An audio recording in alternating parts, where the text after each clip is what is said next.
اللہ کے رسول حضرت محمد مصطفیٰ صلی اللہ علیہ وآلہ وسلم بار بار امام حسین کو بلند کر کے دنیا کو یہ بتاتے تھے کہ یہ حسین مجھ سے ہے اور میں اس حسین سے۔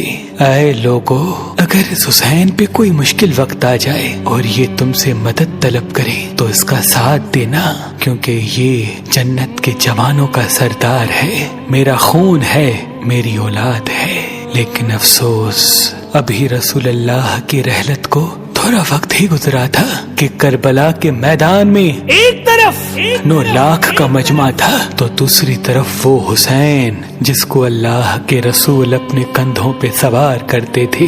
امام حسین علیہ السلام اپنے نانا کی امت سے بار بار کہتے رہے کہ کیوں میرا رستہ روکا ہے؟ اے لوگو، پہچانو، میں تمہارے نبی کا نواسا ہوں۔ کیوں 3 دن سے میرے بچوں کو پیاسا رکھا ہے؟ کیوں میرے عزیز و اقارب کو شہید کیا ہے؟ بتاؤ، کیا میں نے رسول اللہ کی شریعت میں ترامیم کی ہے؟ کسی انسان کا حق کھایا ہے؟ کسی انسان پہ ظلم کیا ہے؟ اتنے میں فوج یزید ایک آواز میں کہنے لگی، اے حسین، ہم سب تجھے تیرے بابا علی کے بغض میں قتل کر رہے ہیں تاکہ یزید ہماری جھولیاں دولت سے بھر دے۔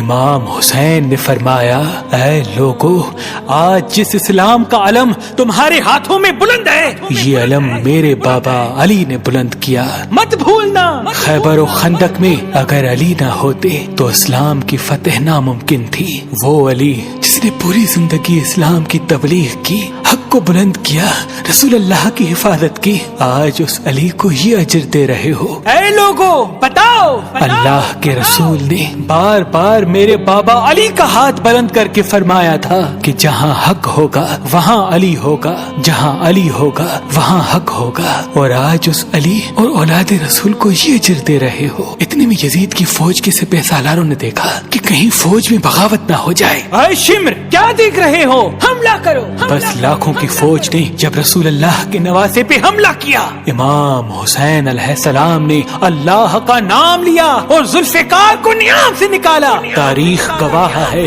ایک طرف لاکھوں کا مجمع اور ایک طرف 3 دن کا بھوکا پیاسا حسین ابن علی۔ زمین پہ اس طرح کی جنگ پہلے کبھی نہیں دیکھی تھی کہ ایک تنہا انسان لاکھوں کے مجمع کو اس طرح سے فنار کر رہا ہے کہ فوج اشقیاء واپس پلٹ کے بھاگنے لگی۔ امام حسین فوج یزید سے مخاطب ہو کے فرماتے ہیں، آؤ، 3 دن کے بھوکے کی جنگ دیکھو، 3 دن کے پیاسے کی جنگ دیکھو، رسول کے اس نواسے کی جنگ دیکھو، اس کی جنگ دیکھو جس کا جوان بھائی مارا گیا، جس کے جوان بیٹے کو نظروں کے سامنے قتل کیا گیا، جس نے اپنے ہی ہاتھوں سے اپنے بچے کی قبر بنائی۔ امام حسین شیر کی طرح فوج یزید سے لڑ رہے ہیں۔ اتنے میں آواز غائب آتی ہے، حسین، تیرا اللہ تجھ سے راضی ہوا۔ بس اس صدا کا سننا تھا۔ امام حسین علیہ السلام نے اپنی ذوالفقار کو تھام لیا۔ اتنی میں عمر بن سعد کہتا ہے، شمر، کیا دیکھ رہے ہو؟ یہ علی کا شیر ہے، اس کو مات دینا ناممکن ہے، جاؤ خیموں کو آگ لگا دو۔ بس کچھ ظالموں نے بیبیوں کے خیموں کو آگ لگا دی اور کچھ امام حسین کو دور سے تیر مارنے لگے۔ امام حسین کبھی بیبیوں کے خیموں کی طرف بڑھتے ہیں، کبھی فوج کی طرف جاتے ہیں۔ عمر بن سعد اور شمر نے فوج کو 4 حصوں میں تقسیم کر دیا اور یہ کہا کہ کوئی بھی حسین کے قریب نہ جائے، جس کے پاس جو جو چیز ہے وہ دور سے حسین کو مارے۔ جس کے پاس نیزہ تھا اس نے نیزہ مارا، جس کے پاس تیر تھے وہ تیر مارتا رہا، جس کے پاس برچیاں تھی وہ برچیاں مارنے لگا۔ تاریخ نے لکھا جس کے پاس مارنے کے لیے کچھ نہ تھا وہ کربلا کی گرم زمین سے مٹی اٹھا کے امام حسین کی طرف پھینکتا رہا۔ امام حسین کے جسم مبارک پہ ہزاروں زخم لگتے رہے۔ آپ کے جسم مبارک پر اتنی تیر تھے کہ آپ کا جسم مبارک نظر تک نہیں آ رہا تھا۔ بس جیسے ہی نواسا رسول گھوڑے کی سینگ سے زمین پہ آتے ہیں، فوج یزید جھومنا شروع کر دیتی ہے، لیکن اتنے میں وہ گھوڑا جس پہ آپ سواری کیا کرتے تھے وہ امام حسین کے چاروں طرف گھومنا شروع کر دیتا ہے تاکہ ان تیروں سے میں اپنے آقا حسین کو بچا لوں۔ وہ گھوڑا دوڑ ہی رہا تھا، اتنے میں میں عمر بن سعد نے کہا اے لوگو رکو، میں نے اپنی آنکھوں سے دیکھا تھا اس گھوڑے پہ اللہ کے رسول سواری کرتے تھے، کہیں تیر اس گھوڑے کو نہ لگے، اور یوں تیروں کو چلانا بند کیا گیا۔ افسوس ہے ان لوگوں کو اس گھوڑے کا تو احترام معلوم تھا جس پہ رسول اللہ سواری کیا کرتے تھے، لیکن اس حسین کا احترام بھول چکے جن کو اپنے کندھوں پہ سوار کر کے امت کو دکھایا کرتے تھے۔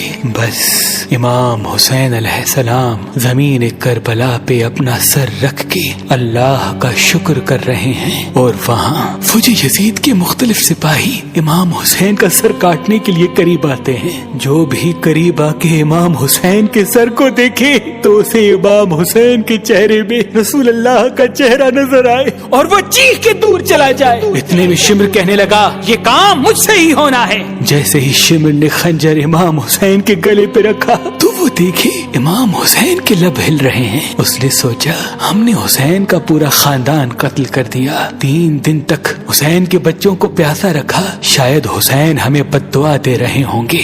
سننے کے لیے کان قریب کرے تو کیا سنے، امام حسین علیہ السلام اللہ کی دربار میں اللہ کی نعمتوں کا شکر کر رہے ہیں کہ اے اللہ تیرا شکر ہے کہ اس عظیم امتحان کے لیے تو نے اس حسین کو چنا۔ اتنے میں امام حسین نے آنکھیں کھولی اور شمر سے کہا اے شمر، کیا تو نہیں جانتا میں رسول اللہ کا نواسا ہوں، جنت کا سردار ہوں، حق پہ ہوں، بے جرم ہوں؟